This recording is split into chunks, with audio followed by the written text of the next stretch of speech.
to our March 2nd, 2022 Douglas County Board of Commissioners business meeting. It is 5:30, and just a few reminders as we get started for this meeting. As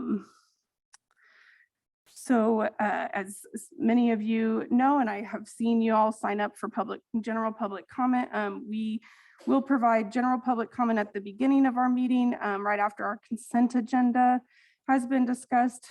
General public comment is a time for any general county business that is not already on today's agenda.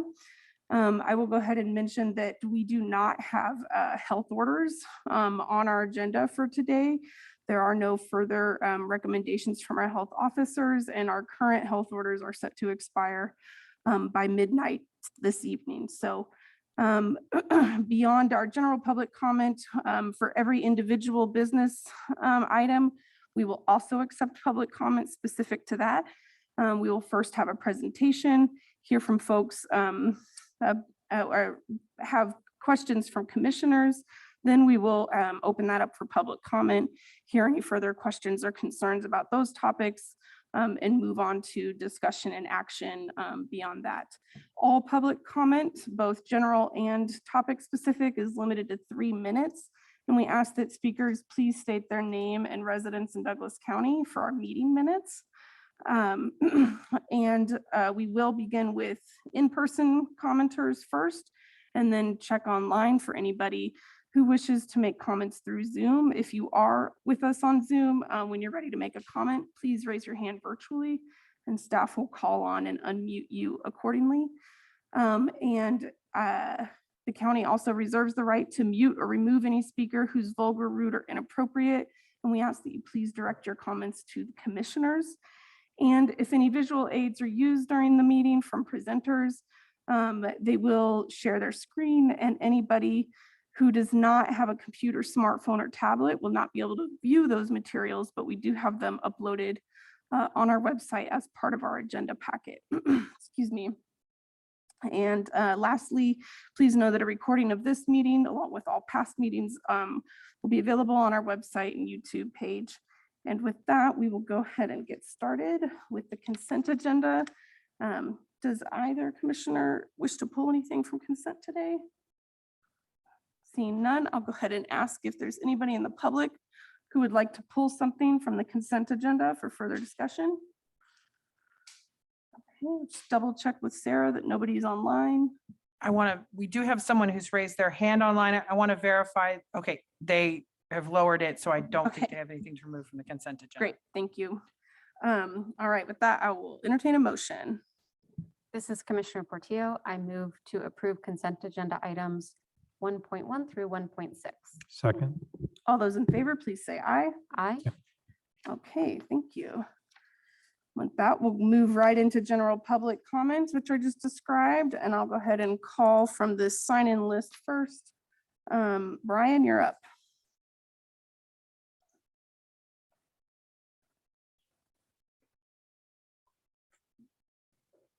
Connor Brian K.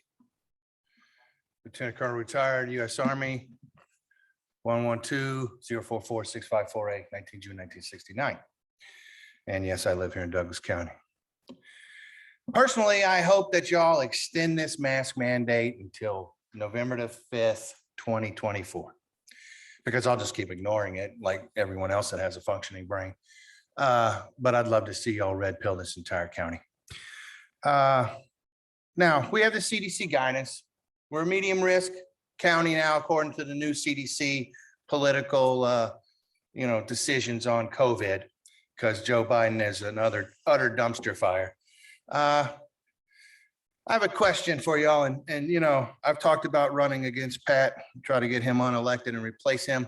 I'm willing to forego doing that if someone, either an elected official or an appointed official or government employee in this county, can tell me why, when we had our emergency order, we decided it was scientifically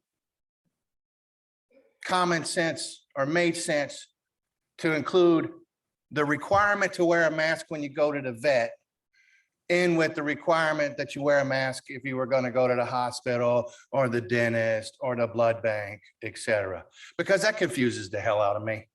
The reason one would think that you'd want me to wear a mask at the hospital is because there's humans there that, have issues. Same thing at conceivably the dentist or the doctor's office. But at the veterinarian, it's my dog that has an issue. Okay, so why would we include that in there? That makes absolutely no sense. It shows that this whole thing in the first case was hastily thrown together. And the results of Omicron over the last 60 days or so have utterly and completely destroyed any of your narrative and any of the clown that is our public health officer for this county, any of his narrative and reasons 5, 6, 7, and 8 on that public order, emergency order, utterly and completely destroyed them. And then on that note, on the 7th of January, I sent y'all an email that says, and it's very germane in light of this weekend's decisions. Didn't y'all get the DNC talking points? It's been decided by the folks who pull Biden's puppet strings that COVID is magically going to go away. The truth about COVID hospitalizations and death is going to be sort of told, et cetera, because Biden's now getting crushed in opinion polls references COVID response dumpster fire. COVID has now become politically toxic to the Alzheimer patient, a cackling lunatic, so it's going to quietly be put out the pasture. Those of us who have not already had the Wuhan flu are going to catch Omicron, and this virus is going to become endemic within 60 days. I was off by about 10 days. I sent you that email about 50 days before the decision was made that, oh, COVID no longer exists. Go about your business. So yeah, the whole thing's a joke. This county commission's a joke. I don't even know what to say. Y'all have a nice day. Sue,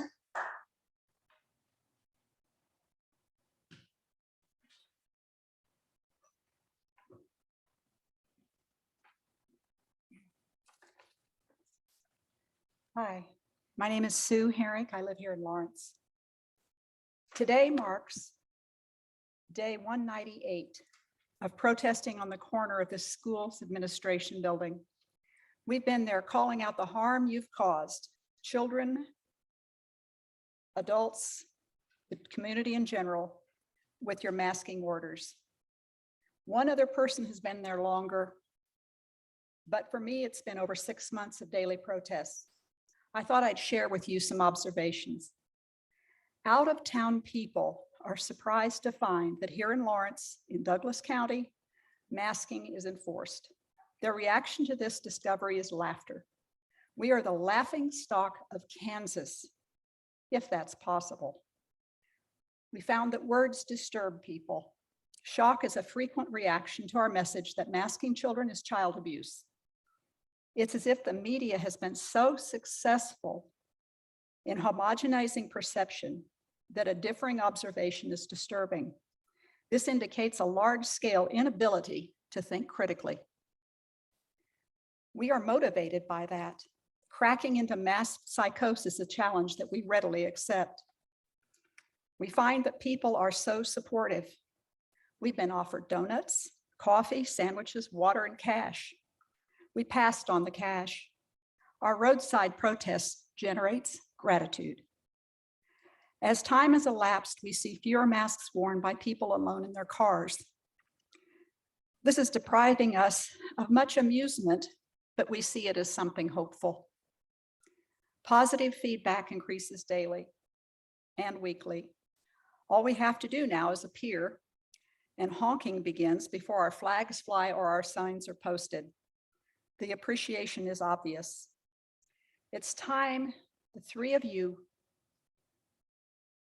are out in the fresh air, not caged in the stale air of bureaucracy. Consider this an invitation to join us on the corner of McDonald Road and 2nd Avenue or 2nd Street in front of the administration building for USD 497. Every afternoon, rain, shine, snow, blizzard, what have you, we are there standing for the voiceless, our children in Douglas County. It's time you were there as well. Joe,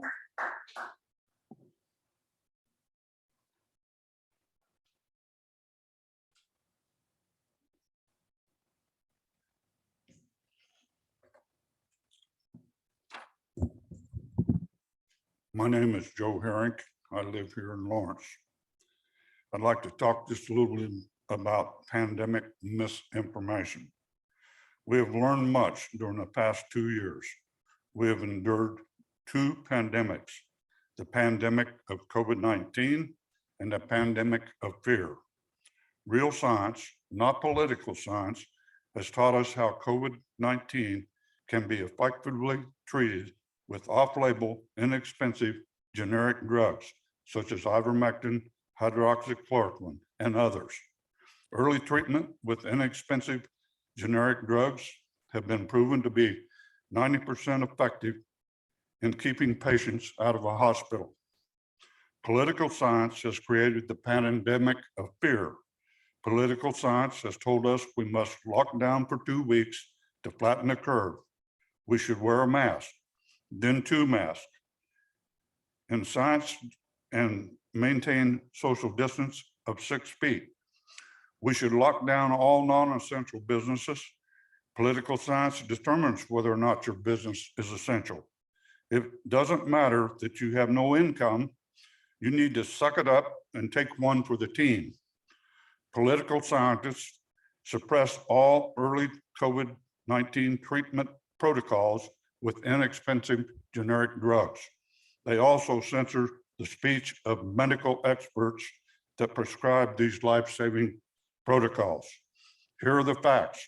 1, face masks do nothing to stop the spread of COVID-19. 2, COVID-19 disease can be easily treated outside the hospital. 3, healthy children should not be vaccinated with an experimental vaccine. 4, experimental vaccines have been proven to be ineffective.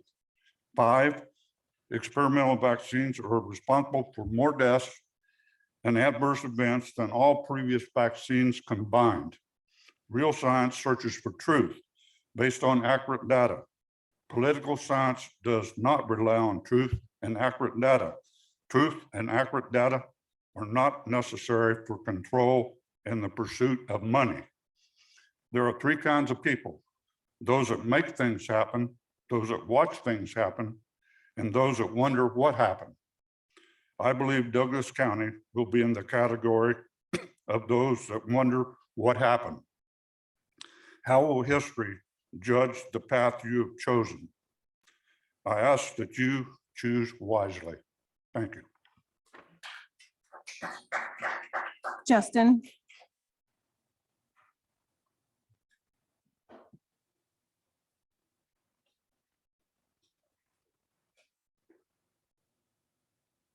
Hi, my name is Dr. Justin Spees.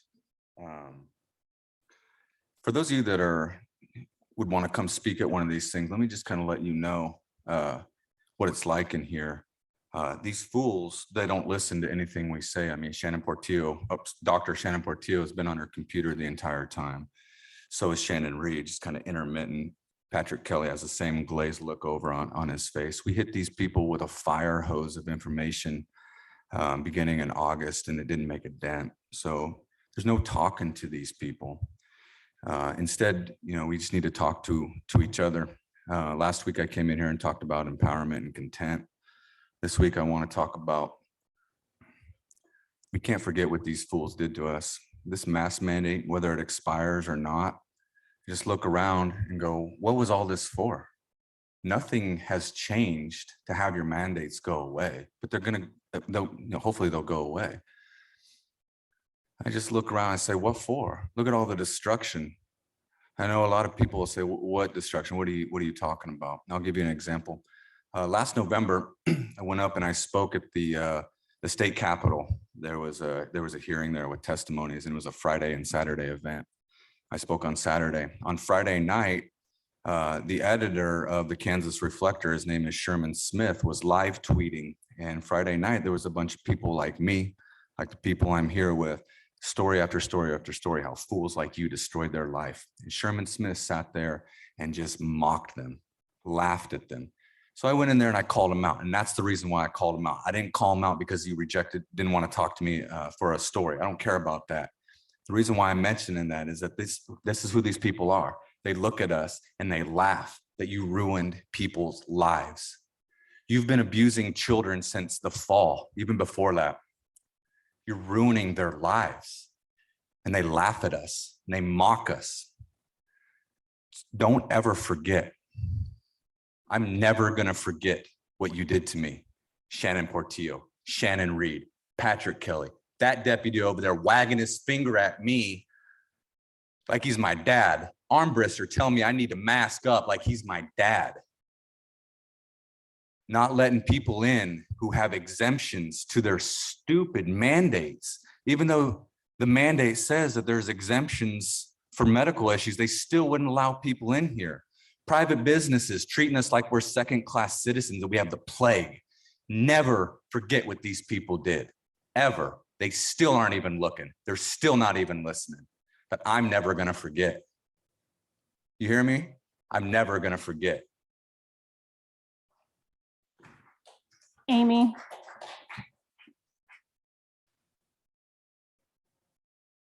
Amy.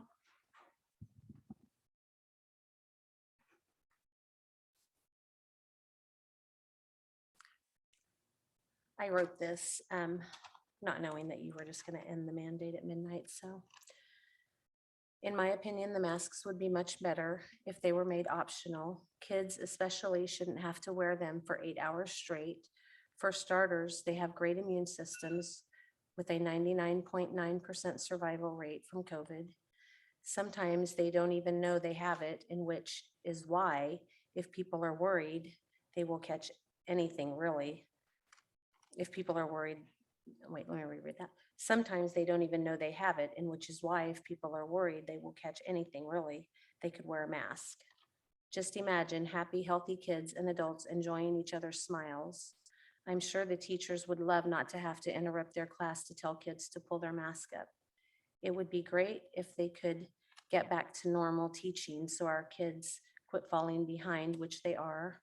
There's literally no hope for the kids to think, learn, and be mask-free if they decide to once again continue the mandate that really doesn't do as much good as you all seem to think it does.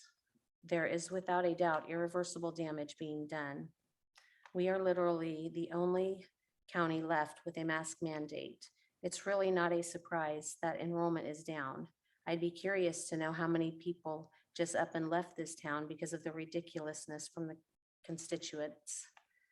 It's really too bad that you three punished the citizens of Douglas County because Dr. Fauci in China created some crazy strain of flu that can tell when you are sitting or standing in a restaurant and knows when you are less than 6 feet from one another.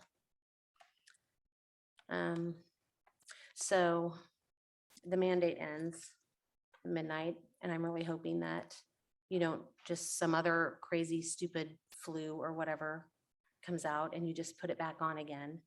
Because literally my daughter hasn't been to school in 3 weeks and she has an exemption, a medical exemption that they're not honoring completely. So tomorrow she's supposed to be able to go back to school because at midnight, the mandate's supposed to be gone. So I just would encourage you not to just throw the mandate back on for 3 weeks or whatever, just because of a little thing here or there that people probably can just prepare for by taking care of themselves. And if they want to wear a mask, they could, if they're worried that they would get things.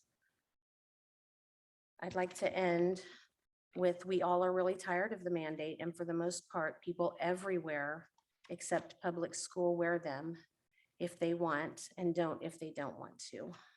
Thank you.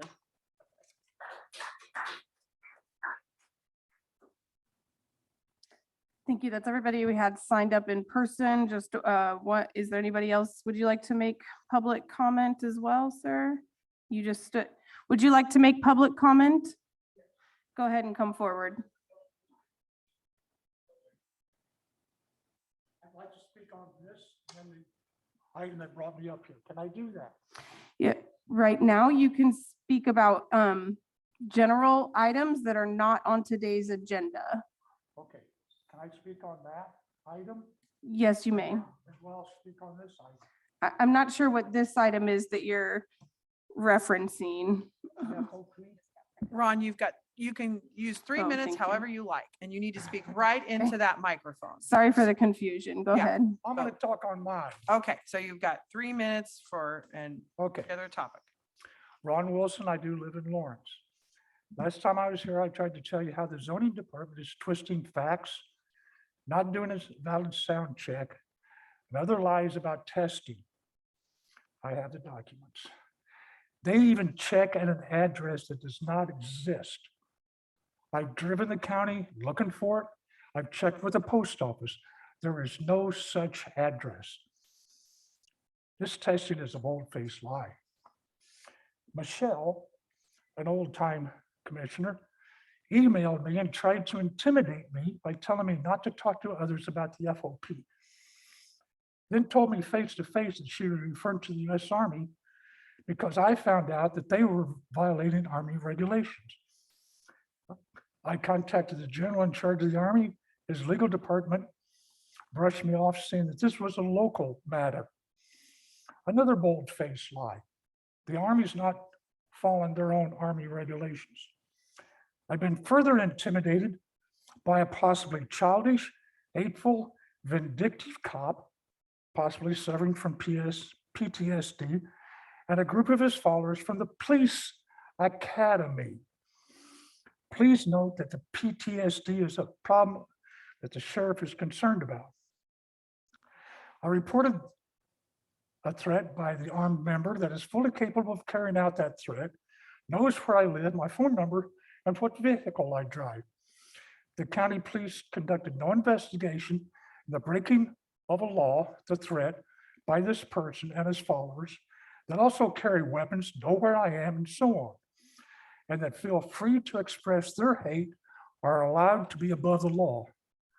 I've requested police protection or a restraining order, but refused because I do not know their names, because the police are hiding the information. Why the cover-up? I complained about a staggering drunk cop at the FOP that was armed a weapon. I saw him. I was closer to the reporter. I was very close to the guy when I saw him. The police do nothing. And then the president of the FOP tells me that he sees no problem with a drunken armed policeman. I believe those actions show a total lack of respect and allows two sets of rules depending upon if you are if you're a civilian drinking establishment or part of the FOP private club. When I responded to a call for help from the FOP location, I received their citation for trespassing. Please note, in the military, I was a CPR instructor for the Army and the Air Force in New Jersey and a volunteer fireman in Germany and New Jersey. Please note, I was never given the right to clear myself of this false criminal action. I don't know about you, but I don't like lies. I also do not like my tax money to be used for construction projects for a civilian or a police private club. Your time is up. Thank you for your comments. And I am fighting for my life. I request that much more. Thank you for providing This- your comments. This is a violation of the law and the abuses of trust that we have in our elected officials. I was told by the zoning department that they will no longer investigate complaints against the FOP. I feel Ron. that this is a violation of the duties Ron. and responsibilities of the zoning department. It is very improper for them not to fulfill their entrusted duty. It is a lack of action that is shameful and shows incompetence. In a nutshell, I want to know why violations of the CUP and Army are covered up, ignored. Public officials ignore the law and use intimidation by one of the commissioners Thank you for your comments. and We need to a move cop. on, please. to influence civilians. Bad cops are allowed to remain on the police force. I believe that FOP personnel, zoning department personnel, and other members associated with the review board that are associated with the police department cannot be trusted to provide unbiased and truthful facts in review of the CUP for the FOP. and that the facts presented to this body of commissioners will be filled with lies and half-truths in their efforts to misdirect the commissioner. And I request the commissioner that represents me to contact me. I will give you the facts. I will give you the emails. Thank you for your time. Is there anybody else? Thank you. Is there anybody else here who has public comment that's in the courthouse with us? Anybody online with general public comment? Yes, Commissioner. The first person is Dick Powers. I'm going to move him over to the panel. Sir, you can go ahead and unmute. Okay, thank you, guys. I'm sorry you had to listen to all those people who are evidently oblivious to the fact that the mask mandate is expiring tonight. I, for one, am disheartened that it's being allowed to expire. I don't think it's quite the right time. I think, last time I'd like to keep our foot on the gas a little bit here because the numbers are dropping. Thank you for the mask mandate. That is probably the major cause of that. And, this thing's not going away until people get vaccinated and do the right thing. And you guys have been doing the right thing all along, but I say I'm just a little disheartened that it's going to be allowed to expire tonight. I think it should be extended for at least another month. But I know you have to do what the health department has suggested, and I appreciate that. But I'm just, I teach in Eudora. I'm a resident of Lawrence, but I teach in Eudora, and Eudora continues to lead the way in the positivity rate throughout the county, because you go out to Eudora and a lot of people are not wearing masks out there, even with the mask mandate. But the kids in the school I teach in, Eudora Elementary, they don't complain about the masks, and it's only the parents who do. And yeah, the kids they don't complain about it. Would I love to not be able to wear a mask? I would love that, absolutely. But this isn't going to go away yet. And I feel that if we take our foot off the gas now, we might get another spike. That's just what I'm feeling. I don't know that for a fact, but I do feel like the numbers may start creeping up, especially with spring break coming up. And so I appreciate, at least consideration. I don't think, like I said, it probably won't happen tonight, but consideration of extending the mask mandate at least until April. But once again, thank you for everything you guys have done to protect the residents of Douglas County. And, the numbers in Douglas County are going down. I suspect the numbers across the state probably are not doing as well as Douglas County. So thank you very much for all that you have done. Okay, I'm done. Commissioners, our next public comment comes from Stephen Clark.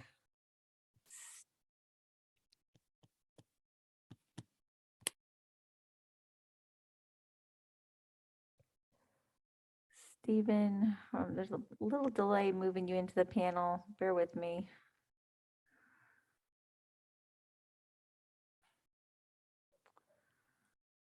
Oh, there we go. Stephen, go ahead and unmute and you can offer your public comment. Thank you.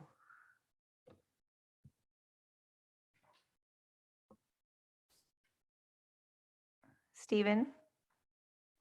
Yes, can you hear me? Yes, go ahead. Thank you. My name is Steve Clark. I reside at 3422 Kensington Court in El Dorado Hills, California. I've worked for 42 years as a professional power engineer and have worked on the construction of a number of large industrial plants, notably power plants of all sorts. I've worked on conditional use permit applications and state permits for a variety of solar and fossil power plants. I wanted to address a concern that was expressed earlier about a regulatory body's ability to properly and thoroughly review a permit application. And after the permit is issued, assuming that it is, then to monitor the performance under a CUP and also to review all the numerous plans that are required both on an engineering and environmental basis.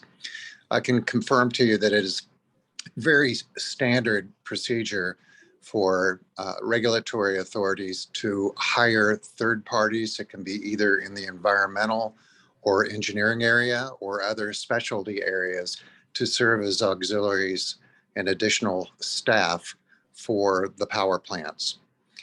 And any particular specialty that the regulatory body doesn't have, there are independent consultants available to look into that issue, whether it's engineering or environment.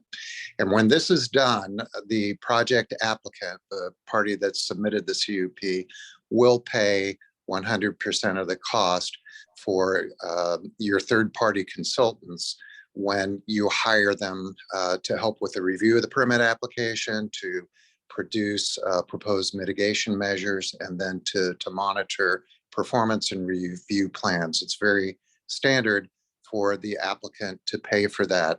So there's no incremental cost to the county, to the regulatory body, and you can increase your capability and address your bandwidth to whatever the size of the project might be. So once again, I'd ask that the planning commissioner and the commissioners for the county take that into consideration when you're considering zoning regulations for any particular technology. Thank you very much.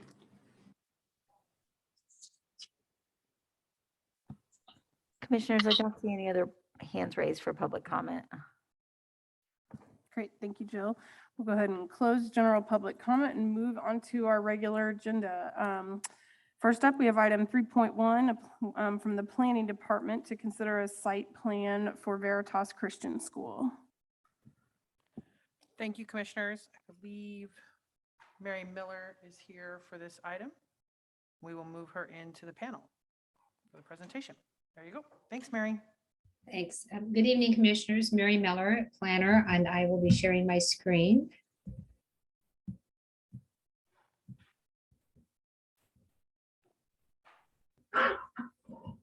I'm sorry, there's somebody outside my door, so I hope you all aren't able to hear the puppy barking.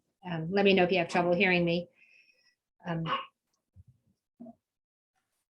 This is a site plan, as you mentioned, for the Veritas Christian School. It's actually for phase 2 of the school. It's located on about 8.23 acres at 960 East 1296 Road. It's shown here in black.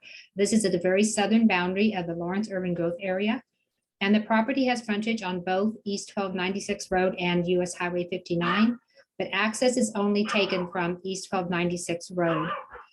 In 2018, a site plan was approved for a 19,200 square foot gymnasium, which had limited classrooms and an associated parking area, which would have been phase 1 of the improvements.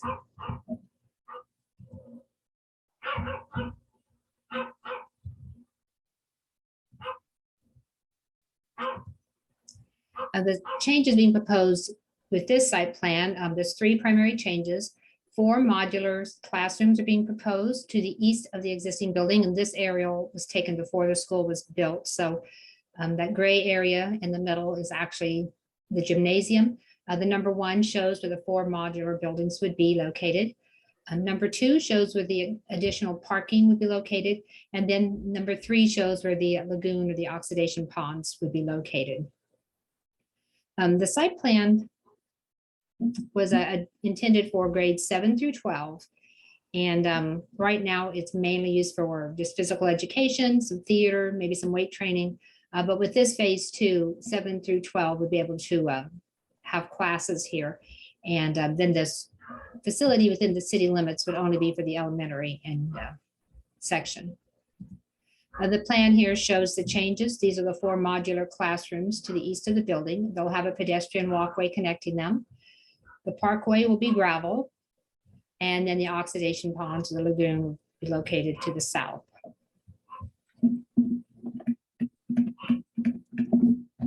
So with every site plan review, we look at site plan review criteria in the zoning regulations. One thing we look at is the proposed change compatible with the zoning and land use in the area? And the zoning map on the left, the yellow is Ag 2 zoning. The blue is Ag 1, and there is CP cluster preservation in the southwest corner. That's a platted rural subdivision. The subject property is heavily encumbered with floodplain, which is shown in pink.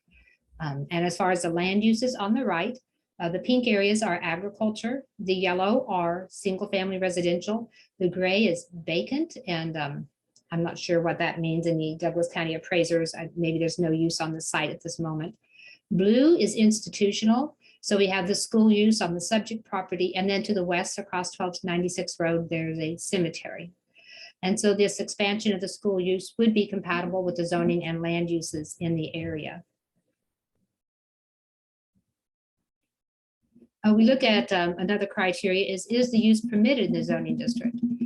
The site plan was submitted in 2018 under the 1966 zoning regulations, which allowed schools in the agricultural district with approval of a site plan. In 2020, the revised zoning regulations require a conditional use permit for schools in the ag district. However, there is a provision that if you were approved with a site plan before the zoning regulations were adopted or revised, you now have an automatic conditional use permit. And so the school use is permitted in the zoning district. It has to be on a vested parcel, and this property is vested. It has a vested right to a building permit. It must be compliant with the zoning regulations. And as I showed on the previous picture, there is a lot of floodplain on the southern part of the property. So the school was placed on the northern part of the property. And when it was originally site planned in 2018, the side setbacks were 10 feet. And so they now were putting their mechanical equipment on the north side of the building, but the side setbacks are now 30 feet. And so those mechanical equipment are encroaching into that side setback. So it was necessary for them to obtain a variance from the Douglas County Board of Zoning Appeals. And they did get a variance, which allows only those mechanical equipment that are shown on the site plan to be within that setback. Anything else would have to comply with the current 30-foot setbacks.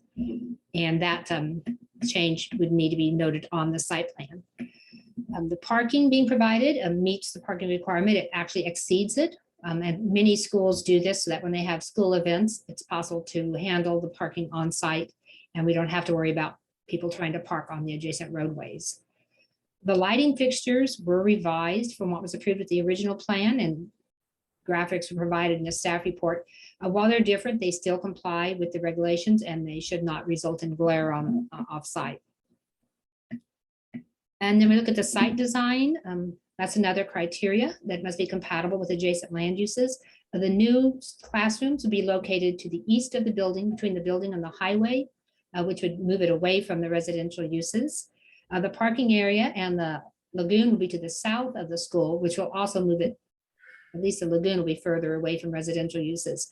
The expanded parking area will be adjacent to the roadway.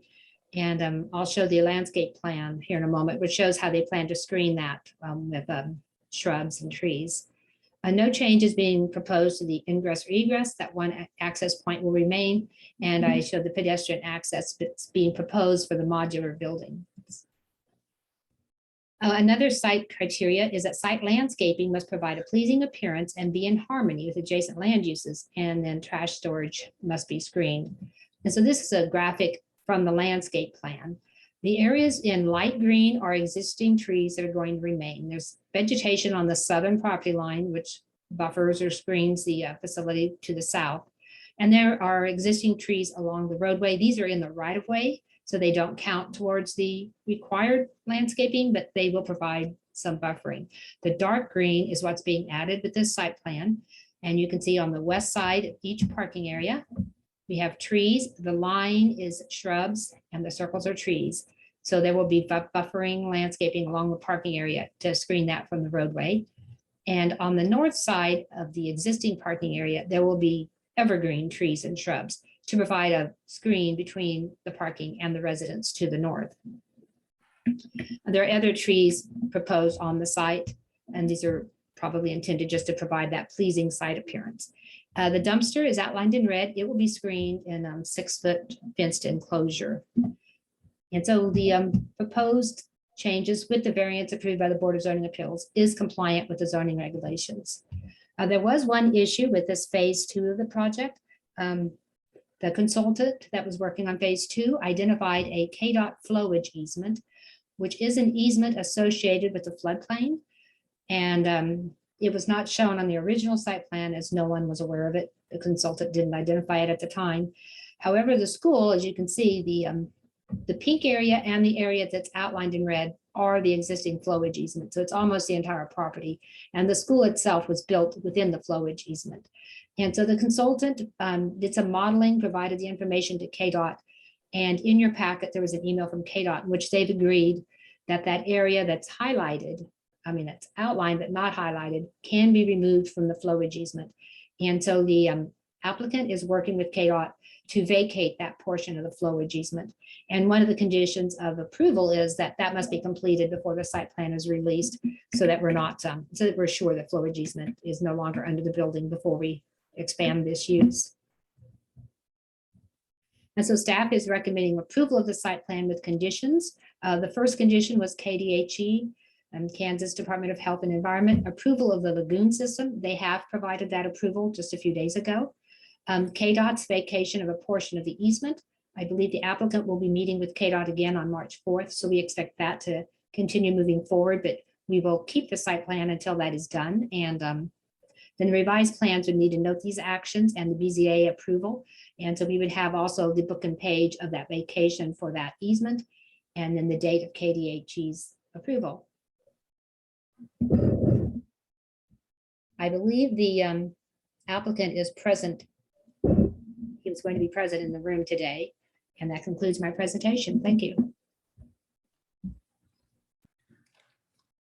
Yes. Hello, my name is Aaron Gaspers. I'm with CFS Engineers. Mary did a great job covering everything. I'm happy to answer any questions you might have. Great, thank you. This is Commissioner Reed. Appreciate that presentation, Mary, and thanks for joining us here. I don't have any particular questions. I think it was all laid out pretty clearly, and I didn't see any particular public comment that was received related to any questions or concerns. So, fellow commissioners? Okay. Well, thank you for being here. With that, we'll go ahead and open this item up for public comment. Is there anybody with us in the building that would like to comment on this item? Okay, seeing none, I'll double check if anybody raised their hand online. Okay, we'll just bring it right back to County Commission for further discussion. I don't have any further discussion, but I'm happy to make a motion. Okay, I move that we approve site plan SB 21-00404 for Veritas Christian School at 96 East 1296 Road, based on the findings listed in the staff report and subject to the conditions listed below. Second, all those in favor, please say aye. Aye. All right, thank you. Let's see. Item 3.2 is also from administration staff about our draft American Rescue Plan Act request for proposals, which is a mouthful to say it all out loud. Thanks, Commissioners. Brooke Sauer, our finance manager, is here to just follow up on our conversation from a couple weeks ago. Thank you, Sarah, and good evening, commissioners. Bear with me here just a quick moment, and I'm going to pull up the draft request for proposal document. Almost there. Okay, thank you. Included in your packet tonight, I'm super excited to share with you this draft request for proposal. You know, after I submitted it, I found quite a few things that I still would like to add. So what I'm hoping I can do is kind of go through that process with you tonight and let commission know what I found and what I'd like to add. And then seek any feedback from you guys if you have any thoughts or suggestions about some of the questions that are on the proposal. And hopefully I did well enough and they align with the priorities that you outlined in the work session a few weeks back. Brooke, I don't want to interrupt, but could you just make that bigger? Oh, so we could all sure. see it? I'm sorry. Thank you. Absolutely. It's a Word document. Yeah, it's a Word document. I'm sorry. There was, with the PDF version that was attached with the agenda, you can't see the drop downs and the categories. So The Word document is fine. And with it bigger now, it's great. Thank you. perfect. Thank you. So without any further ado, I'm going to go ahead and get started. Once I find my page down button here. Oh, no. Sorry. Okay, we'll just use that. Real quickly on this eligibility screen, I would like to call to your attention, commissioners, that I did remove two of the categories. The first one is for infrastructure and the second one is for that premium pay. I widely left them out of this request for proposal due to the fact that there are some other opportunities there, and commission kind of signaled that you weren't interested in doing the premium pay. One of the things that I did realize that I missed here, and I want to talk a little bit about, is that there are some pretty strict reporting requirements from Treasury about using some information and stuff that I'll have to collect from these subrecipients at some point. So what I'd like to do is I'd like to add a link to that reporting requirement document that the Treasury released.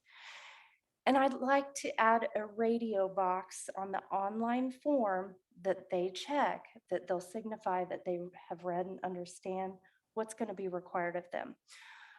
That's also another thing I kind of want to talk a little bit about.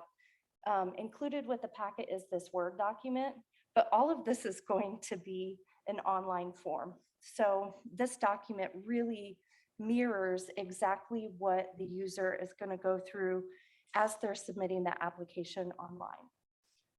So I would like to add that section here about the reporting. Brooks, following up on that, I would just say that's a good indicator of a couple things. Guidance is still coming down. It's going to continue to come down. Once we set this, there's going to be new rules. Welcome to the ARPA process. And then I would You say mean the final rules? the final rules, right? So it's going to continue to evolve. So we just ask our community to stay flexible with us as we put new information out there. But also, this is really difficult, precise stuff. Folks really do need to read the fine print in terms of what is allowable and what certain categories are. So I think we're going to ask them to check a little box saying they've read it, but we know that that doesn't always happen. So, but we're trying to put some measures in place so that folks can get some of that detailed information available.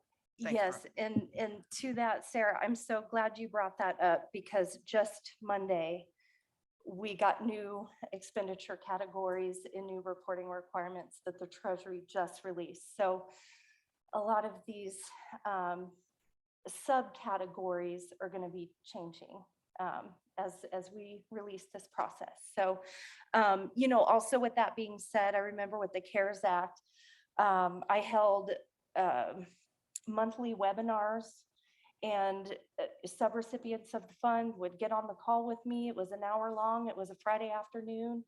We all just sat and talked about how to report and what was required, and they asked questions about eligibility.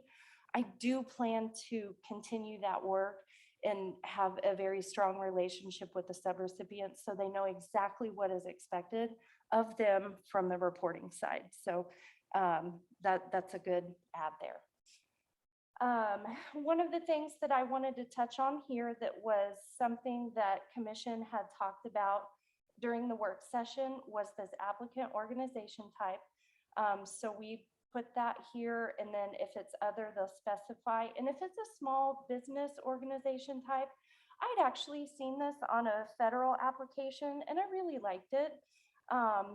So someone can denote here whether it's women-owned, socially and economically disadvantaged, and located in or serves populations in a QCT. So this is pretty standard stuff. What's your address? Who do we contact? And so on. This project section is the biggest section. Brooke, And what could I we go mean by back up? biggest, oh, I'm sorry. Could we just go back up to the, to the small business piece? Typically, when we're asking about that, I love that you're including this. Typically, we have women-owned and then minority-owned or economically and socially disadvantaged or located, and they can check as many as they need to, but if you could just add minority owned as one of the boxes, I'd appreciate it. Yes, I would love to do that. Thank you. And commissioners, at any point during this process, like Commissioner Portillo did, if you see something, just let me know and we can work through it. We don't have to wait till the end.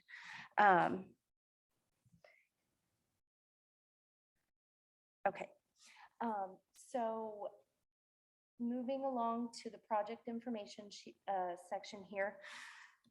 This, so I've started drafting the scoring matrix. In this particular section, I have a weighted score of 30% of the overall score. In this section, I have a lot of information here that I want to call out. Again, this project category, which you guys could not see, has the 3 primary categories that a user can select. And then the project subcategory, whew, it's a long list. So what I'd like to do in this section is, specific to those reporting requirements that I talked about earlier, I'll kind of align with what Treasury does, and I'll denote any projects where funds are allocated to evidence-based interventions. They'll be denoted using a caret. So if somebody selects a subcategory that has a caret, they will have to give me some sort of a narrative about how they arrived, what evidence did they use for this program or this project, because ultimately I have to spit that out to the Treasury when I submit the reporting. Projects will be denoted with an asterisk if they will serve a disproportionately impacted population. And so again, a text box will pop up. They'll have to provide a narrative. And Treasury uses the qualified census tract.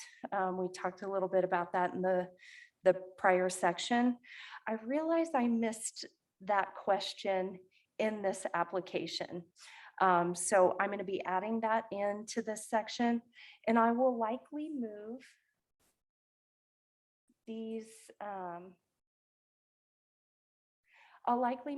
questions at the bottom about population impact up to that section there, so they kind of flow a little bit better.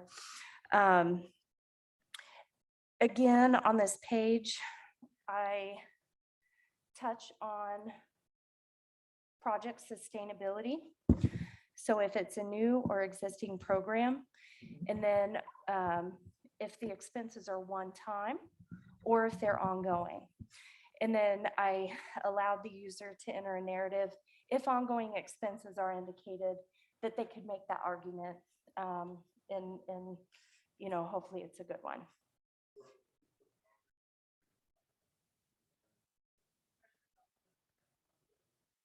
Commissioner Kelly, can you click on the next one where it says payroll and operating expenses This right one? there? Yeah. Okay. Oops.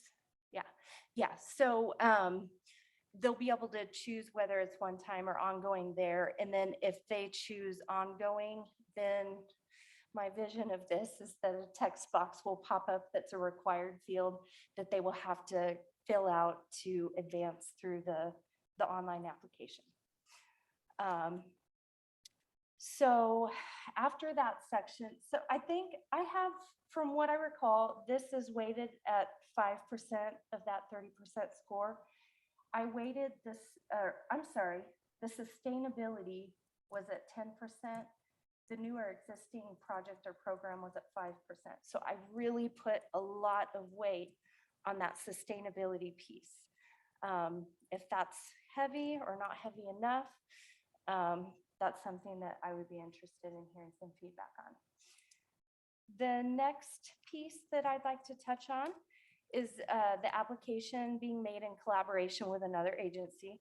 So there's a series of questions here that talk about that, and who the agency collaborated with, and some details regarding that collaboration there. And again, these population questions, I'll likely move up to underneath the project subcategory to kind of coincide with some of that reporting information. Do you remember the percentage you put on collaboration? I think it was pretty high. I think I put 5% on that also. But if I need to bump that up, I would be more than happy to do that. Help me understand. So this whole section is 30% total Section and then is it's 30%, okay. yes. But so I'm breaking it out and then I'm doing the scores based on some of those specific questions. Great. So Hey, Brooke, maybe when we get this piece done in terms of questions, like just Mhm. we can include in a future commission packet what that score, just the percentage for each category, and I can include that just as a memo so the commissioners are aware of how that would go. I know we're trying to get this piece done, and then that's the next piece is to develop that scoring mechanism, but we can certainly share that with the commission. And if you feel that those weights are not where you want them, we can adjust them. absolutely, yes. So this is kind of the meat of the RFP as it comes to the programmatic. And then moving along to the project budget, I'm not going to spend a lot of time here. This is pretty similar to what you guys even see with the county budget. There's personnel, contractual, commodity, capital. And then I put some information about there about additional aid and assistance. One of the new things that I added, whoops, sorry, went too far there. Additional pandemic relief funds received. So I really looked at this, as a whole. A lot of aid packages were passed since the pandemic began. And I'm asking agencies to provide to us the direct allocation to the agency from the federal cognizant agency, and then the allocation passed through another agency. So that would be passed through Douglas County or the state. One thing I did forget that I'd like to add here is another row for aid that has been passed through a nonprofit or a private. We had a lot of nonprofits last year that were really providing aid to businesses. So Downtown Lawrence Incorporated, they ran a program and they provided funds to businesses, small businesses. So I think that's an important add here. I really like that ad. Could we say nonprofit professional organization? Yes. And just make sure that that's absolutely. added as part of it. I think where this gets complicated is, are we asking people, we know that charitable giving increased significantly during 2020 and 2021. I don't think it would be realistic to ask our organizations to necessarily talk about that, but that would only be applicable to nonprofits. So if we could just be clear that we're asking about businesses and organizations that receive pass-through pandemic-specific aid from a nonprofit or professional organization. Does that make sense? That makes perfect sense. Yes, as opposed to just private. But yeah, I gotcha. Okay, Brooke? thank you. Yes. Commissioner Kelly, ESSER funds, I don't see them on here. So schools received educational secondary.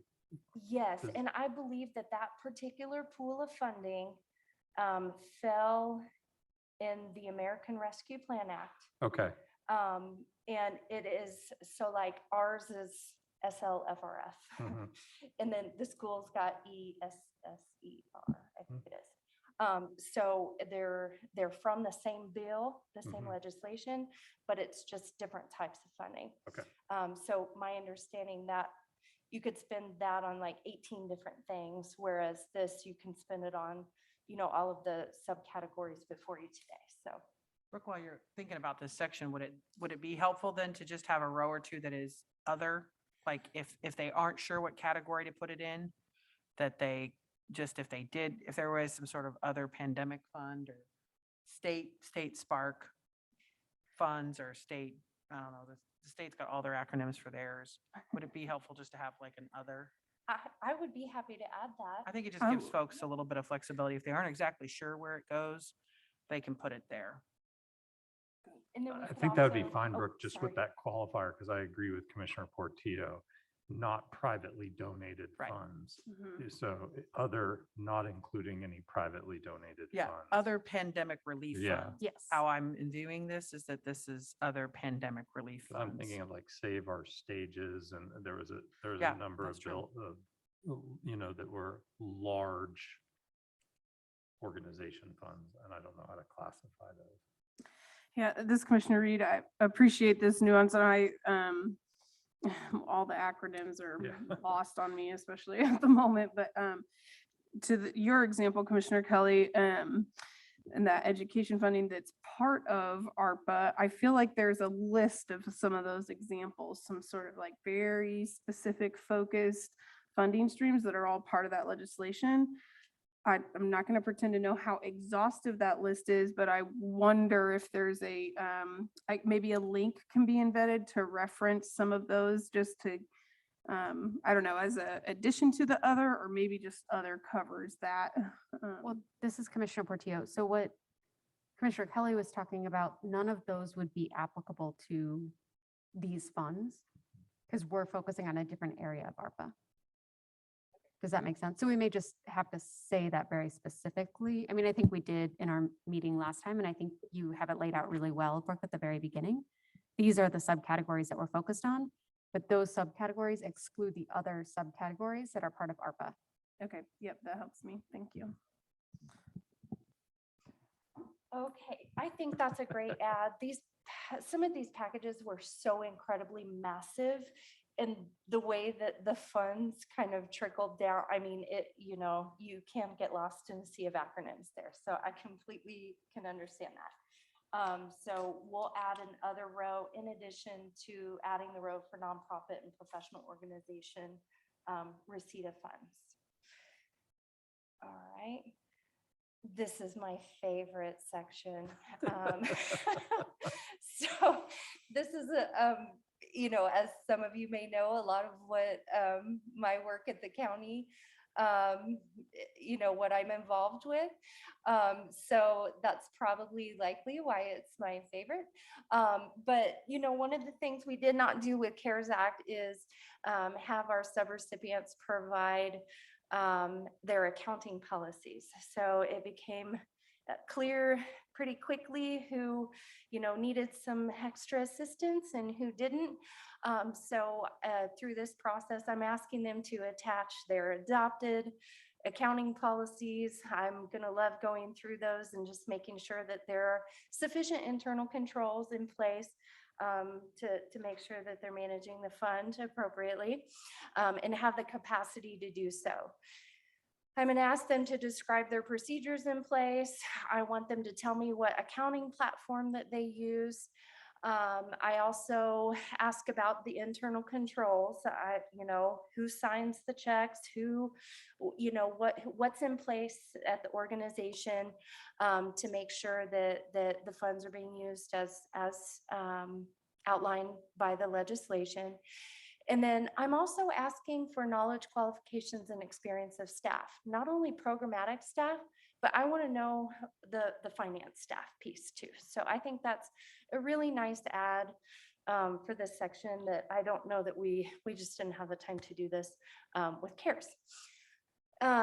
Also, if they were subject to a single audit, I want a copy of that because I want to know if they were in compliance. So if I see that they have $750,000 or more in federal funding in that previous section, I'm going to expect that they have a single audit to provide to me, and I want to look at it. So that's really the grant capacity section. If anyone has any questions about this before we move along. I have no questions. I just absolutely love this section. Thank you for putting it in there.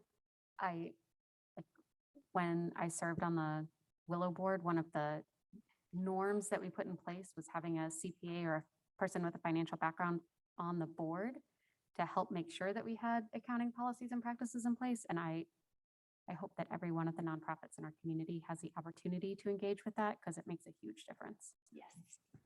So, Ms. Commissioner Reed, to that end, I'm thinking I like this section too, and it makes sense to me that will matter a lot with these funds in particular. I also want to think about accessibility and opportunities for agencies that may be smaller or newer or not quite as advanced in that. So I don't know what the specific answer is, but I think maybe there's some opportunities with the infrastructure that staff has built in those communications and relationships to maybe connect or suggest other nonprofits or organizations businesses that have some of those structures in place that may be able to support others in developing that. You know, I want to encourage that, and that there's opportunity for folks to think more deeply and build in more structures that help them not only for these funds, but for future opportunities.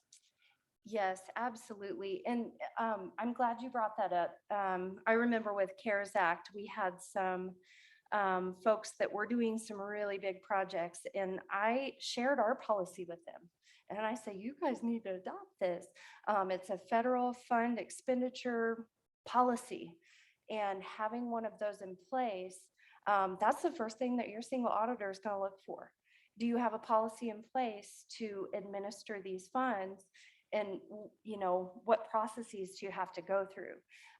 So, you know, looking back in some of those relationships that I was able to build with some of the folks who submitted those applications, I am happy to share. I'll share our policy. It's public information.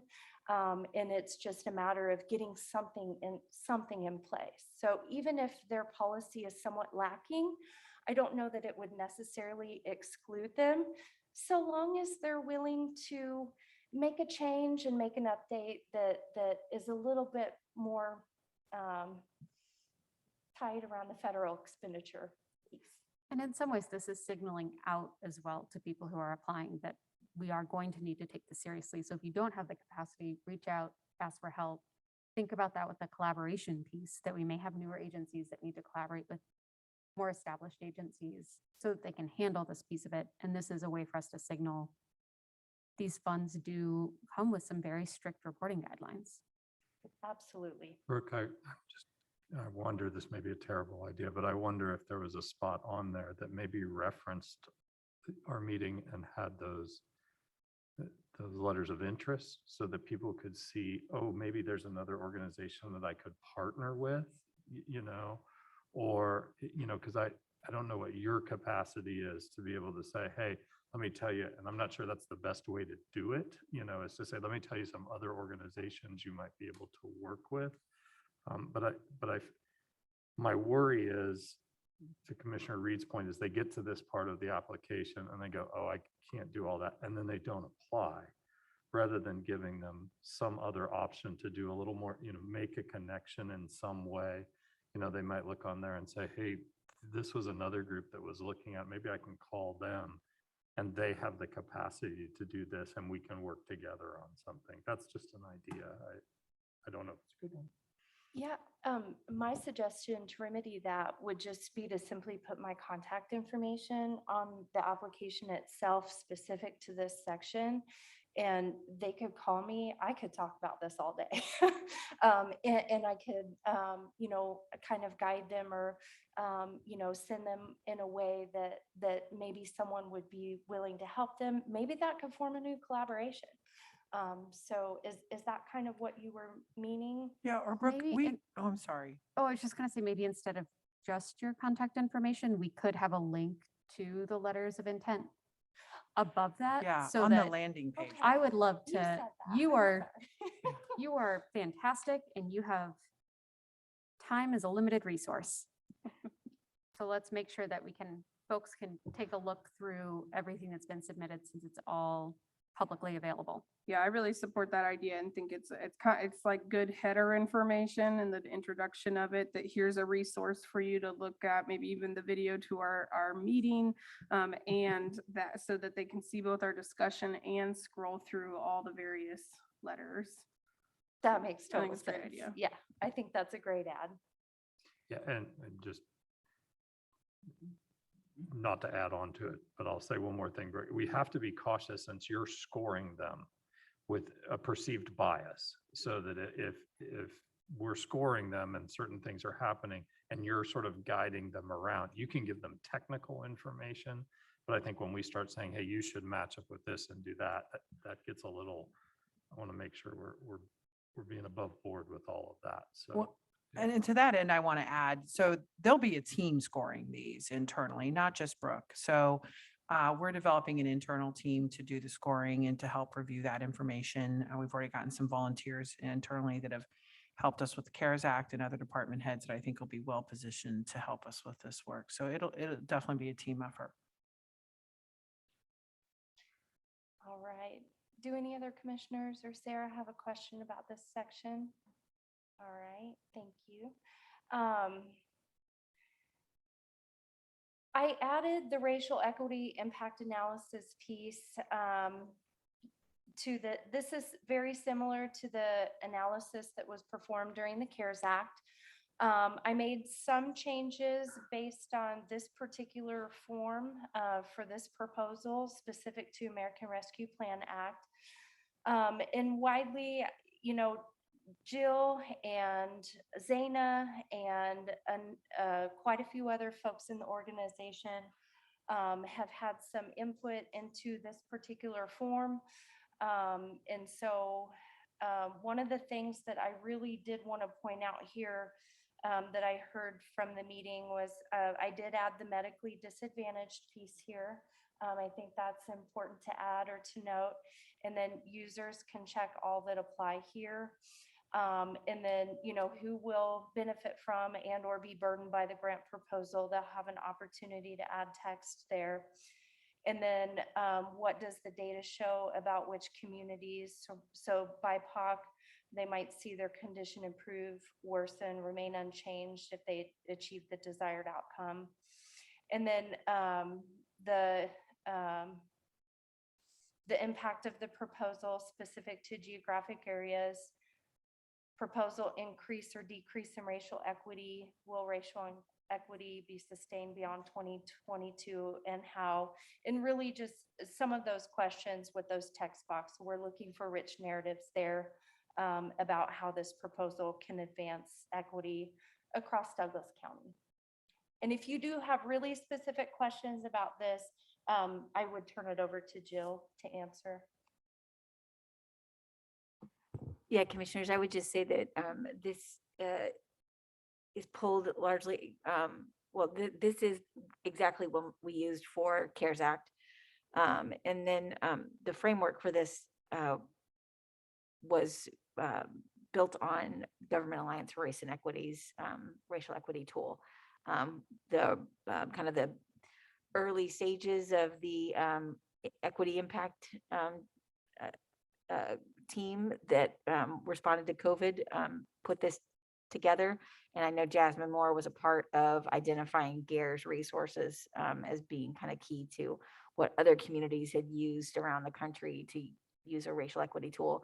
But this really does model the racial equity tool that our cohort is getting trained on using right now with our partnership with the DA's office.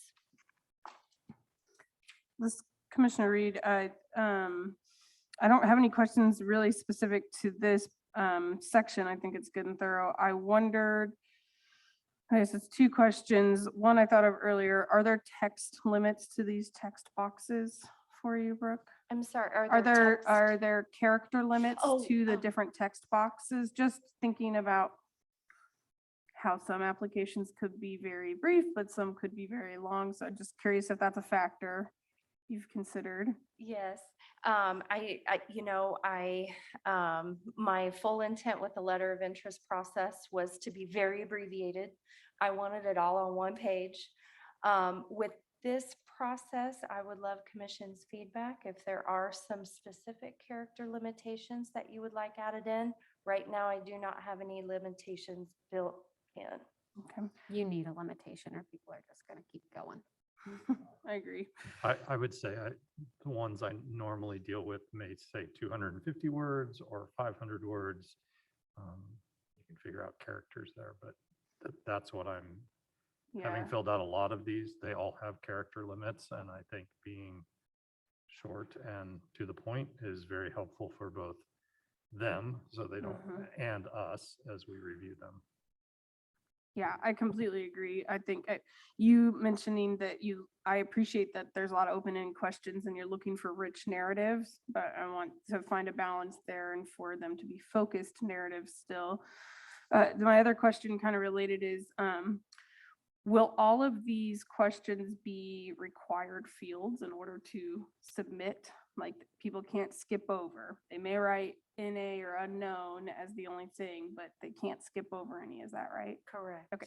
Yes. Okay, Got thanks. it. That wasn't specific to this section. So if commissioners have other thoughts on this part.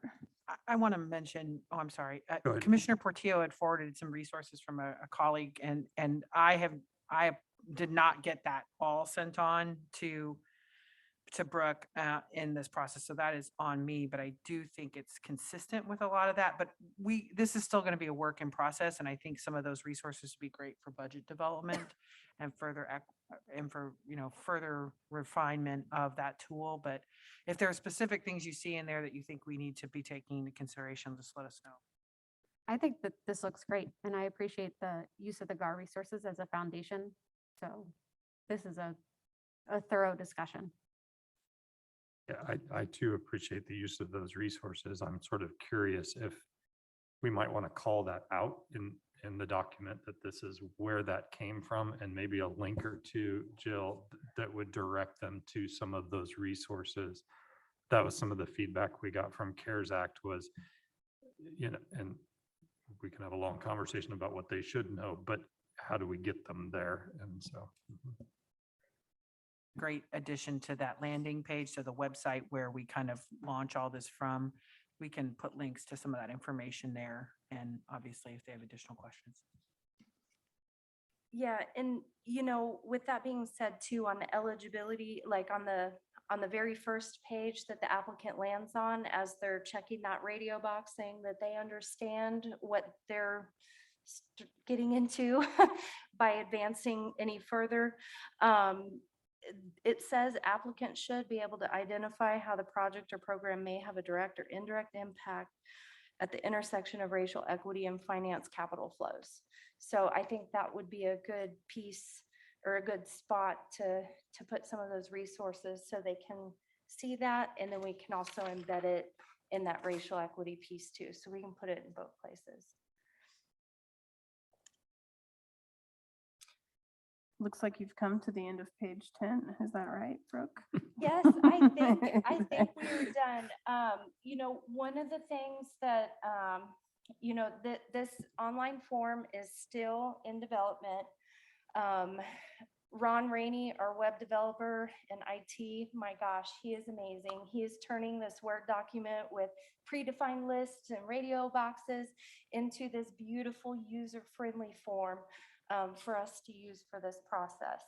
And my hope is that we get this amazing data set at the end that we can kind of split up and look at and, kind of go from there as we do our analysis. So if commission has any other recommendations, thoughts, additions? This Commissioner Reed, I don't have any recommendations or additions.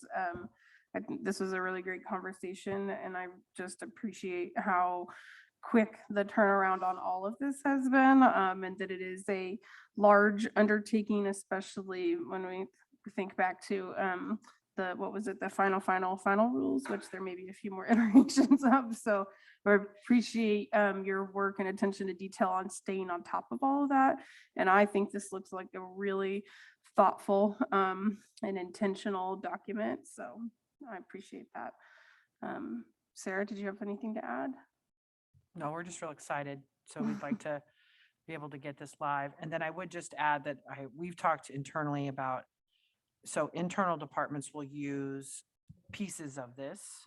Obviously, they don't need to fill out the granting capacity because we know all those. So they will use pieces of this, and we will have them complete that for our internal process.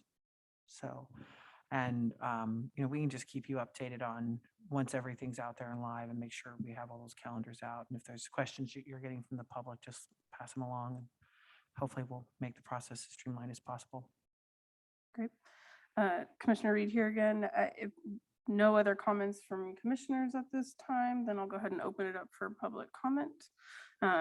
Anybody here with us that would like to make public comment on this item, please come forward.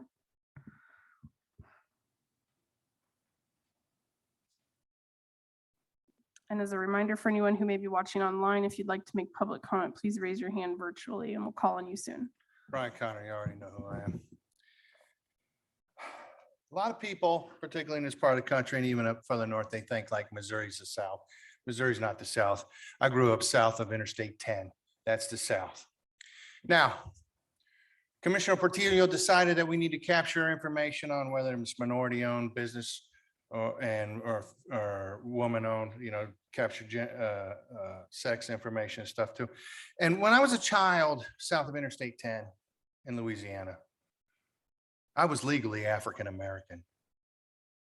The Deep South, particularly the state of Louisiana, had a 132nd law, and prior to that, in 1970, they went to that. Prior to that, they had a 1 drop of blood law. So I was legally Black.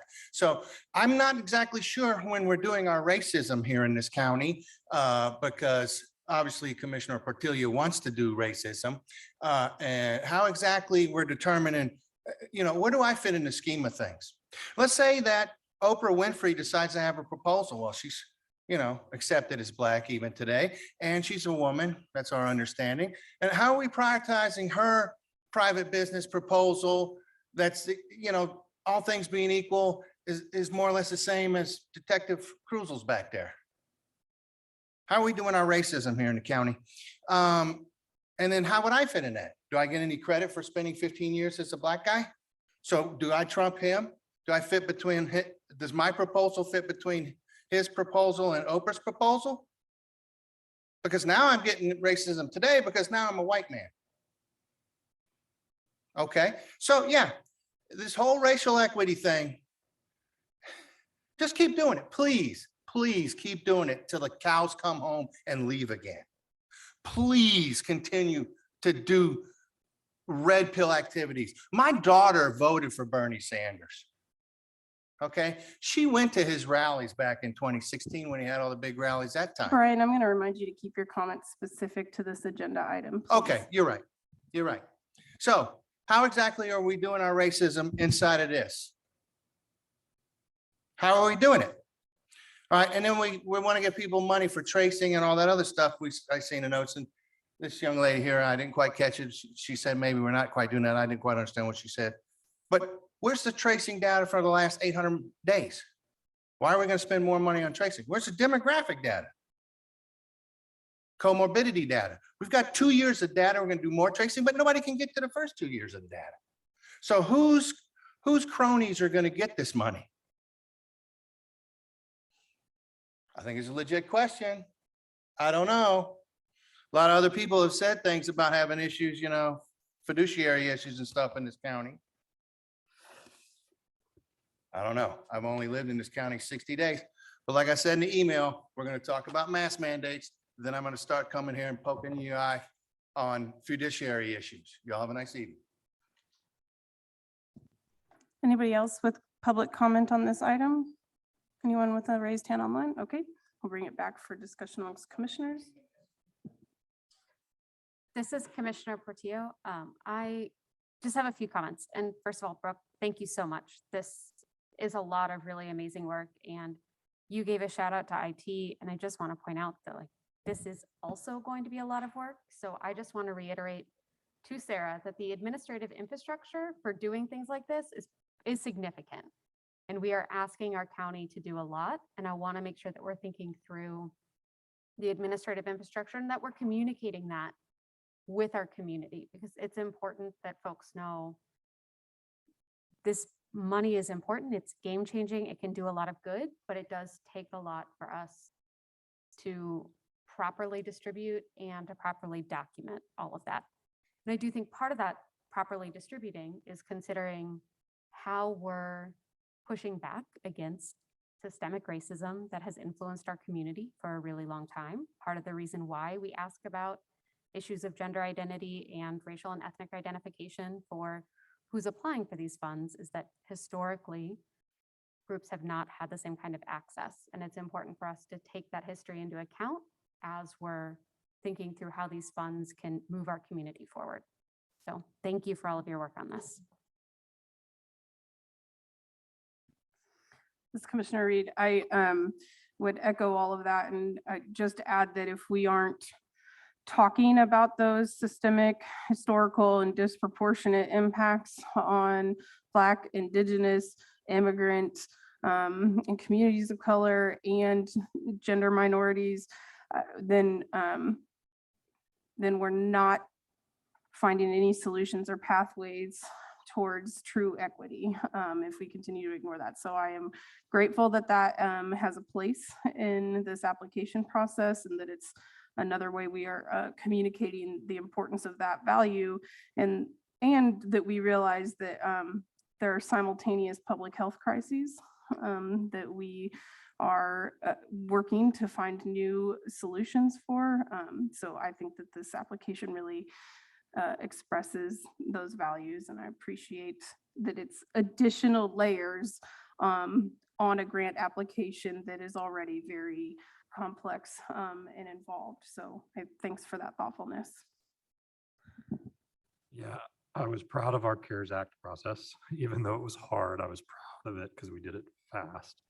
This is better, and that's what we want. We iteratively want to be better, and I want it to reflect the values of this commission. And we've heard a lot in this space about how we're supposed to represent the people who elected us.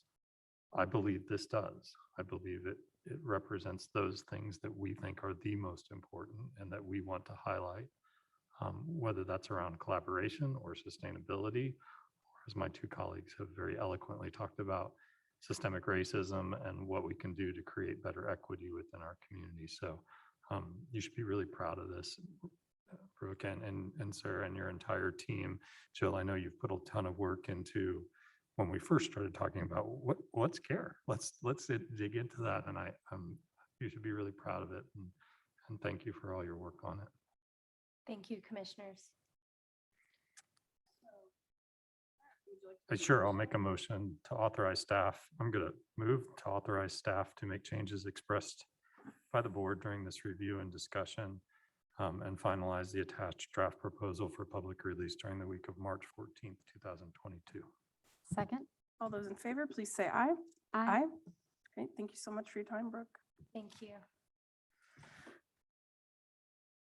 Yeah, we'll move on to item 3.3, a legislative update from Little Government Relations.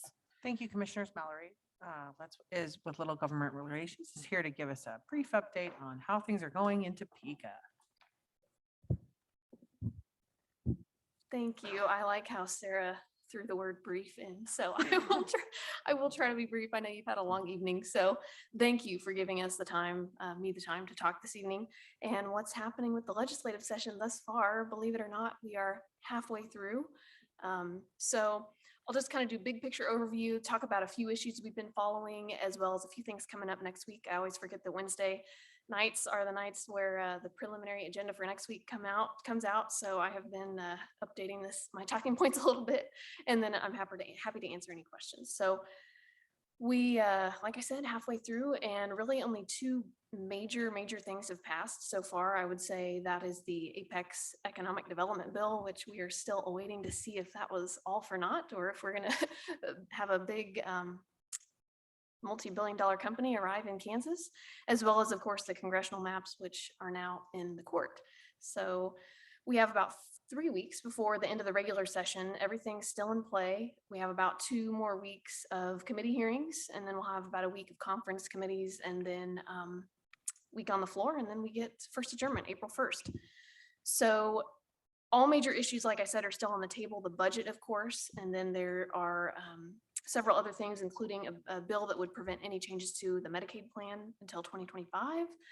Food sales tax, about 7 or 8 bills out there. Only one has gotten out of committee on the Senate side. So that will be something we have yet to resolve. Tax cuts and property tax relief, still not a ton of movement on those issues, though 2 things popped up on the agenda next week I will mention. 988, that is still tied up in committee. I'm going to talk a little bit more in depth about that a little later on, movement on that today. No conversation yet about medical marijuana. And then, of course, we're going to do maps round 2 and 3 with the state legislative districts. So yes, lots of interesting things yet to happen. So a couple of things we've been monitoring for you all. There were some concerning solar and wind bills that were in the both utility committee and local government committee. Thankfully, most of those are dead. So one would have established requirements relating to zoning wind and solar easements. That isn't going anywhere. And then there was another one that would have established certain setback requirements. That too is also dead. There is one that was blessed and remains alive for the remainder of session. And I bring that up just because there's always that potential of those other issues that you think are dead potentially being added back in. So this one requires turbines to be fitted with light mitigating technology and would authorize the Board of County Commissioners to determine the type of lighting system required. So next issue is bids. The bids request for Douglas County. Unfortunately, that was not included in the governor's budget recommendation. And neither of the budget subcommittees included that either. So I would say separate issue, but the new district court judge for Douglas County has been added into the OJA budget. So that will be included in there as long as that budget is fully funded. Moving on to 988. So this is still very much up in the air. Kind of an interesting committee process. It was, of course, in the health committee. They amended it. And I would say kind of the main thing to note on that is they did add in a 20% telecom surcharge to that. So instead of just getting out of health committee and being debated on the floor, it actually is being sent back to the utilities committee, House Energy and Utilities Committee. So that I think the telecoms can further have a discussion about that. And that actually will have a hearing next week. So hopefully we see some type of movement on that next week. So of course, part of the funding that will be in this bill is for not just the NSPL itself, but also the crisis centers that are associated with that, or crisis services, excuse me, that are associated with that. So since I'm mentioning that, I wanted to make sure that I gave a little update on where we are at with the crisis center funding. I know Bob and Stuart have been working closely together on this, but the funding for the Douglas County Crisis Center is built into the base budget from the lottery fund. So as per usual, that's that $750,000. So grateful for that. I also, he's not here, but I had written into my remarks to give a shout out to your sheriff, who probably could have done my update for me tonight because I keep running into him at the State House. He's there quite often, which is great. Always good to see a friendly face. So he has testified on a couple of bills, one of which got blessed, which is really good, the mobile competency bill that he testified on a couple weeks ago. So I had written lastly, but next to last, I want to mention we're still having a few conversations about how local governments can respond to emergencies or disasters. And so we had a bill, Senate Bill 466 on our radar. I think that has kind of been pushed to the side, and there's been a new bill introduced, Senate Bill 541, that actually has a hearing next week, but it probably will look familiar to you from some legislation last year. So it does a couple of things. But most importantly, I want to mention that it would authorize reimbursement of property taxes levied upon businesses shut down or restricted as a result of certain government actions related to contagious or infectious disease. So what that means is it appears, and again, this is kind of a monolithic bill, so at a first read, not limited to COVID anymore. We're talking about any kind of infectious disease apparently. So keeping an eye on that, and if that's something we want to weigh in on. And then lastly, I would mention a couple of property tax issues specific to Senate Bill 13 that was passed last year. So for this whole session, we've been saying we're expecting a trailer bill to Senate Bill 13, and for 8 weeks we haven't seen any, and 2 just dropped, and 2 have hearings next week. So the first 2724, it would exclude the required 20 mills for school districts from the notice and public hearing requirements to exceed the revenue neutral rate. And then the other one on the Senate side, Senate Bill 542, and this would establish a property tax revenue neutral rate complaint process, and it would authorize the county clerk to limit the amount of ad valorem taxes to be levied in certain circumstances. So there's your trailer bills to Senate Bill 13. And with that, I am happy to answer questions, and I hope I didn't forget anything major, but if I did, let me know and I'll try to answer questions. Commissioner Reed, thanks, Mallory. That was very thorough and brief still.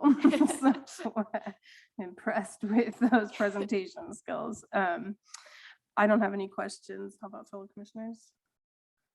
No, just deep, deep sadness that we didn't get bids funding for our public defender's office. Which I guess that does prompt me to a question. When might we see that next? Not until the start of 2023 or the next or session later this? Yeah, I mean, year? I think we maybe discussed this last Friday on our call. I mean, I think there's always I shouldn't say always the potential for, but always a slim chance that the governor could, bring a GBA, governor's budget amendment, to address the issue. I mean, if in the absence of that, I think this is one of those issues we can really, really, really try to advocate hard for in the interim. And do a lot of education with folks over the interim so that it's front and center in their minds when 2023 gets Yeah, here. and just have conversations with bids in terms of what their thoughts are on how to regroup. And I know Um, that Wyandotte County was behind us in their approval, so I don't think it was written into bids budget. And it wasn't in the governor's budget, but was there any discussion of Wyandotte County's bids office? There was some discussion of it, but It really, also didn't get funded. no, it didn't. And it kind of was in terms of, I think there is still some hesitation or just not fully understanding, especially when you have chairs of committees from primarily rural areas. I think they have a hard time. How do we justify funding, another urban area? And so there's a little bit of disconnect in seeing the need. Yeah. It would actually be so much more efficient and would save the state so much money if they funded this for both Wyandotte and Douglas County, because we are paying for appointed attorneys. And I recognize that that is a hard argument to make in those spaces. That is illuminating though, so thank you for that. Well, I appreciate your updates. Sarah, did you have anything else you wanted to add or address? Okay, great. Well, thanks for joining us, Mallory. Thank you. Thank Have a you. good evening. Okay, how about appointments? Do we have any scheduled for this week? I don't think we have any appointments unless you all have something for me, but I think we're still working on some things. if I'm Yep. Correct. Okay. Okay, then we'll move right along to miscellaneous. We'll start with your memo, Sarah.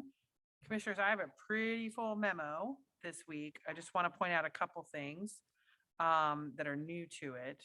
I want to just specifically remind everyone, we got an election canvas coming up in a week or so. So just want to make sure that's on there.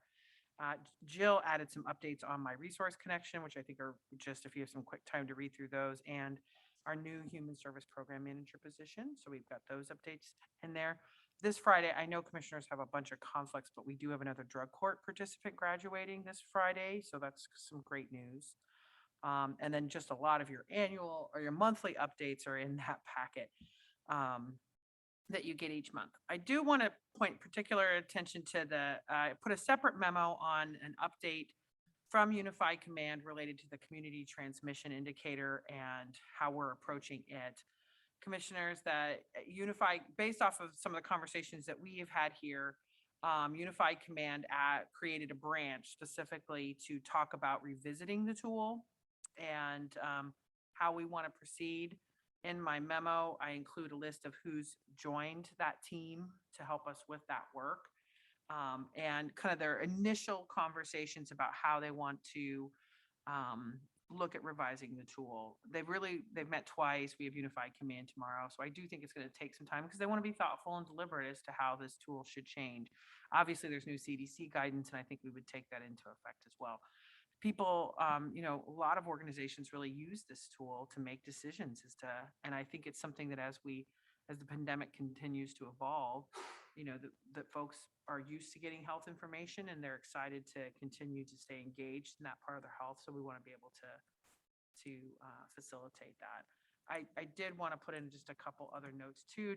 We still recommend that folks get vaccinated, get their booster doses, get tested, and then wear a face mask if you're not vaccinated or if you're in an area of high transmission. In addition to that, Dan Partridge has done a really good job, I think, of comparing our experience here in Douglas County to what has happened in the rest of the state of Kansas. And I think those numbers are pretty staggering. Our death rate, our hospitalization rate, our case rate is less than the rest of the state of Kansas. And that means lives were saved because of the work that we have done here to protect our community. And so I just think we don't talk about that enough. It's a difficult conversation, but I'm really proud of the work that Unified Command and the Board of County Commissioners and our health officers have done to help keep our community safe. COVID is not over. Unified Command is still meeting, and we will continue to provide guidance as we continue through the endemic phase of the pandemic. And I just stand for any questions the commissioners might have. Great. Thank you, Sarah. I don't have any questions. I don't have a question. I just really want to highlight again the bottom of your memo. And since the newspaper is here and chooses what to cover, we saved 195 people's lives. And for all the coverage that we've had about what's good for our community, what's bad for our community, what's about freedom, what's about science, this little section here at the end needs to be talked about.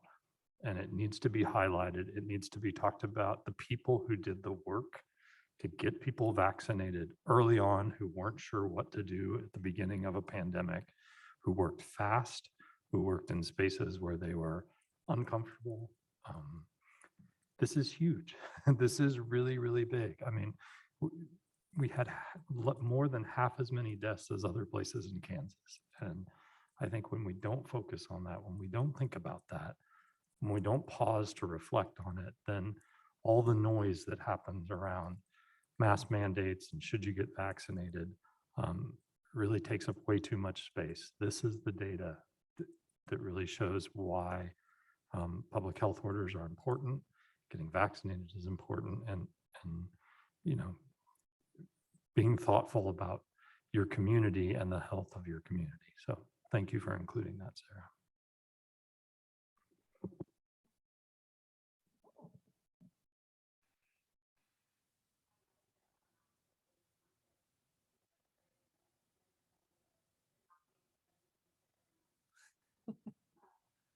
I don't think your microphone's on. Oh, thank you. But I was just saying, I don't have anything to add to that. I just want to echo what Commissioner, or co-sign what Commissioner Kelly said. Did you want to speak to that specifically, or could we move on? Okay. I did just want to have a conversation with fellow commissioners about the chamber's invitation to do an intercity visit with their visit down to Arkansas. Yeah, just a little background on the trip. So the Lawrence Chamber of Commerce and I think the Greater Topeka Chamber of Commerce are organizing a intercity visit to Northwest Arkansas and inviting members of the community to attend, or invited representatives of both Douglas County and Shawnee County to attend that. So they really would like to get counts this week in terms of who can attend. The event is April. Oh boy, I didn't. Yeah, so I believe they leave the 26th and return the 29th. So I wanted to have This is Commissioner Reed, I'll just go ahead and mention that I am not available for those dates, which I've communicated with Sarah. But interested if other commissioners. This is Commissioner Portillo. I do want us to recognize our community partners in this and try to be available. I cannot go for all 4 days. That's just, I teach on Thursday afternoons and I cannot cancel class. But I can potentially just go down on Tuesday, be there all day Wednesday. And that would provide some exposure to it, but I can't be there for the full 4-day event. And how about we make sure we represent the commission at this, and I'll go on that Thursday so that we always have a commissioner, a county commission voice at that table or ear. I'm not quite sure how to say that, but I think between the two of us, we'll be there for that. So Sarah, if you could just make sure that's communicated to our partners, and we'll work out those details. great. And I'll go ahead and have staff go ahead and get you registered, and we can communicate with the chamber team where we think folks will be. Thank you. Thank you both for making time so that we do have a presence there. I appreciate that. I guess one logistical question I have is about our Wednesday meeting that week. And maybe that's something we figure out between now and then, but just logistically, whether or not we might be down a commissioner for that meeting. Well, it sounds like we will. So at this point in time, I can try to keep the meeting light in terms of major agenda items, but not necessarily cancel the meeting if that's the will of the commission. That makes sense to me. And if there's something that you need me for, I believe that they have internet in Arkansas, so I can hopefully. That's true, you could patch in. Yeah. Okay. Any other miscellaneous items from commissioners? No. Okay, great. Well, have a great rest of your evening. We are adjourned.